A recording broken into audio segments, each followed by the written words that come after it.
Hey, Michelle David here. Thanks for catching me on the replay.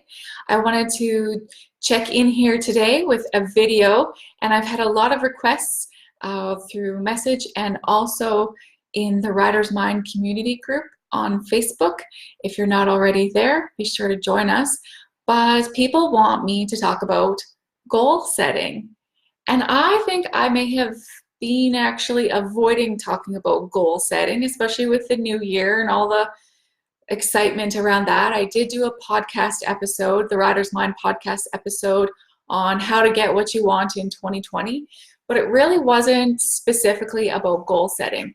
So let me tell you why I avoid talking about goal setting. And it is partly because I believe goal setting can be a bit dangerous. I feel like goal setting can limit us, because what if I set the goal to make the Manitoba finals, but the universe, God, whatever your greater power was, wanted me to make the CFR, and I limited myself by making a goal smaller than what was available for me. So, I mean, that's a pretty grand example. You could split hairs on that, I guess, too. I do find that goals can be dangerous when there are other people involved in our goals, when we need other people to reach our goals, and they have free will, and they may not be on board with our goals. So goals become difficult then.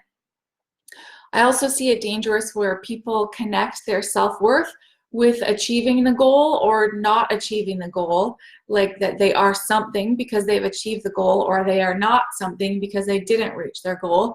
I think goals can be dangerous in that respect as well.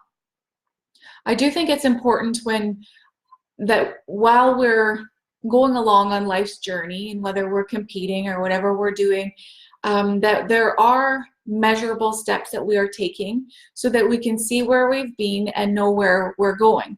I do believe that that is important, but I'm not sure we need a specific goal to go along with it.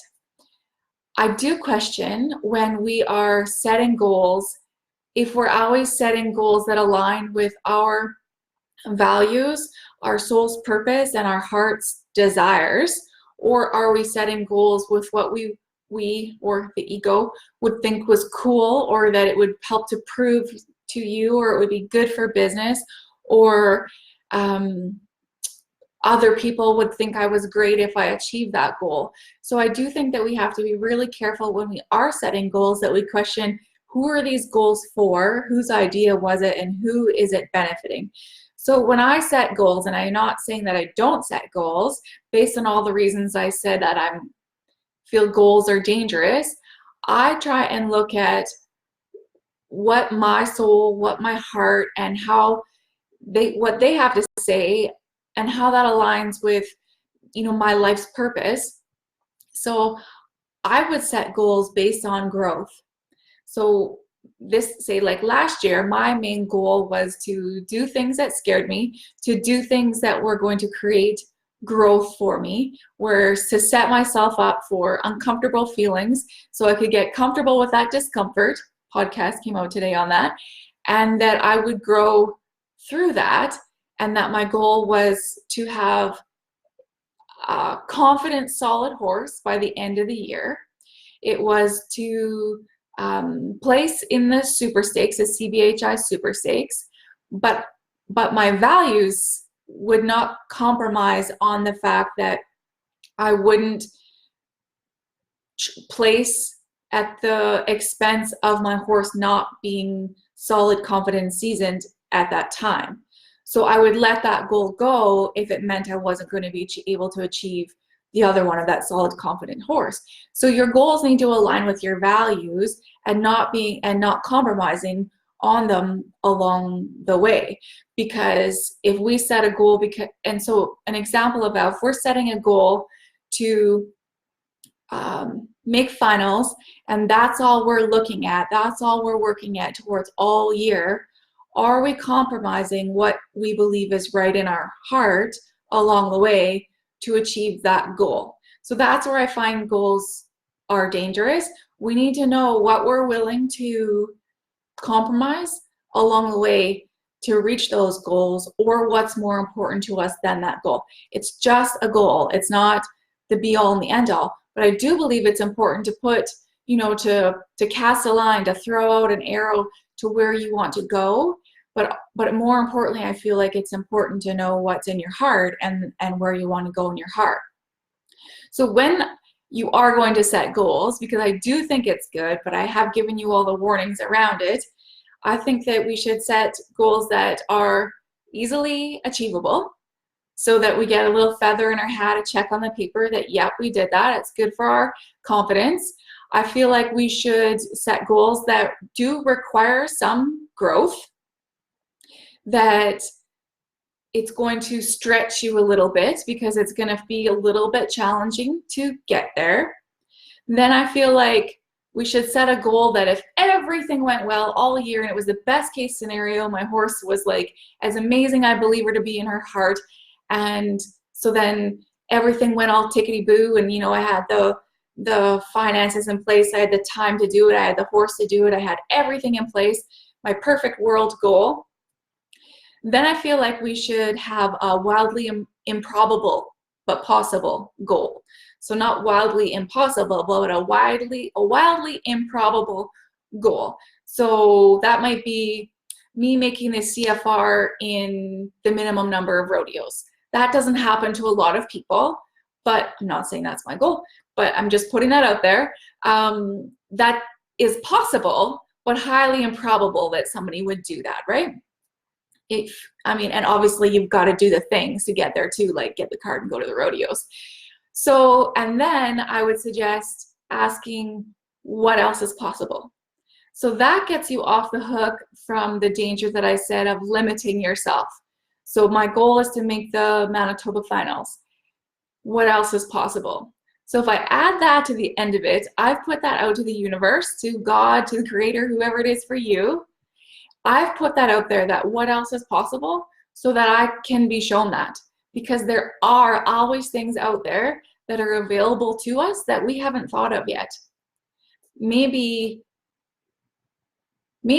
I would be invited to be a trainer at one of the largest horse facilities, but I didn't even think of that as an option or a goal for that to be this year. But because I asked the question, what else is possible, I invited opportunities bigger than what I could have dreamed of to come into my reality, to come into my being. So those are my thoughts on the dangers of goal setting. I'm definitely not opposed to it. I would say that a lot of us avoid setting goals. A lot of us avoid setting goals for fear of failure, for fear of not achieving those goals. So I have to check myself on that, because I have had years where I was just kind of like the ship lost at sea, following my heart, seeing what was going to happen. But I feel like that was good, that was important, but I didn't grow as much as I could, because I didn't throw an arrow out there to try and attempt to do something. Because when we throw that arrow out, when we try and achieve something, that's when we grow. That's where we hit challenges to overcome, to step on, to go up to the next level, right? So it is part of growth. We do have to set an arrow, send our energy out to a goal and work towards achieving it. I do think it's important, but I do think it's important that we recognize that we're not limiting ourselves, that we're not setting goals because we think it's going to prove something. And I feel it's important that we're setting these goals because it feels right in our heart, not that it's something cool or somebody else thought we should do it, but it aligns with our values and our life's purpose of following our bliss and following the joy. Because you're going to have a lot of struggle achieving your goals if it's not actually something you want to do in your heart. You're doing it because someone else thought it was a good idea. So I would watch that. And how do you know what your goal is, or how do you know what you want to do? Well, I would really find a quiet space to be in, and I would get myself into a quiet mind.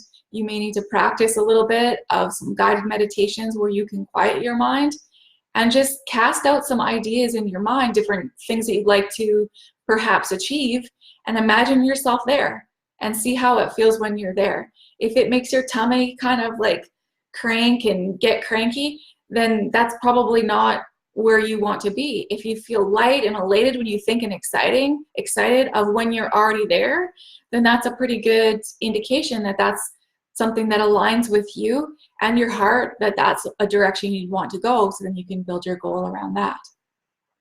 Okay, hopefully that's been helpful for you guys today. Thank you for you guys that have joined me live, and those of you that have caught this in the replay, I appreciate you.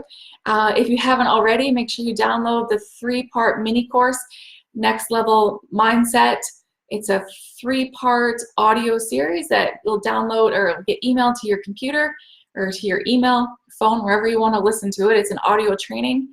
And watch next week for something super awesome, more free training coming your way. And I look forward to seeing you here online soon. Cheers. Thanks, you guys.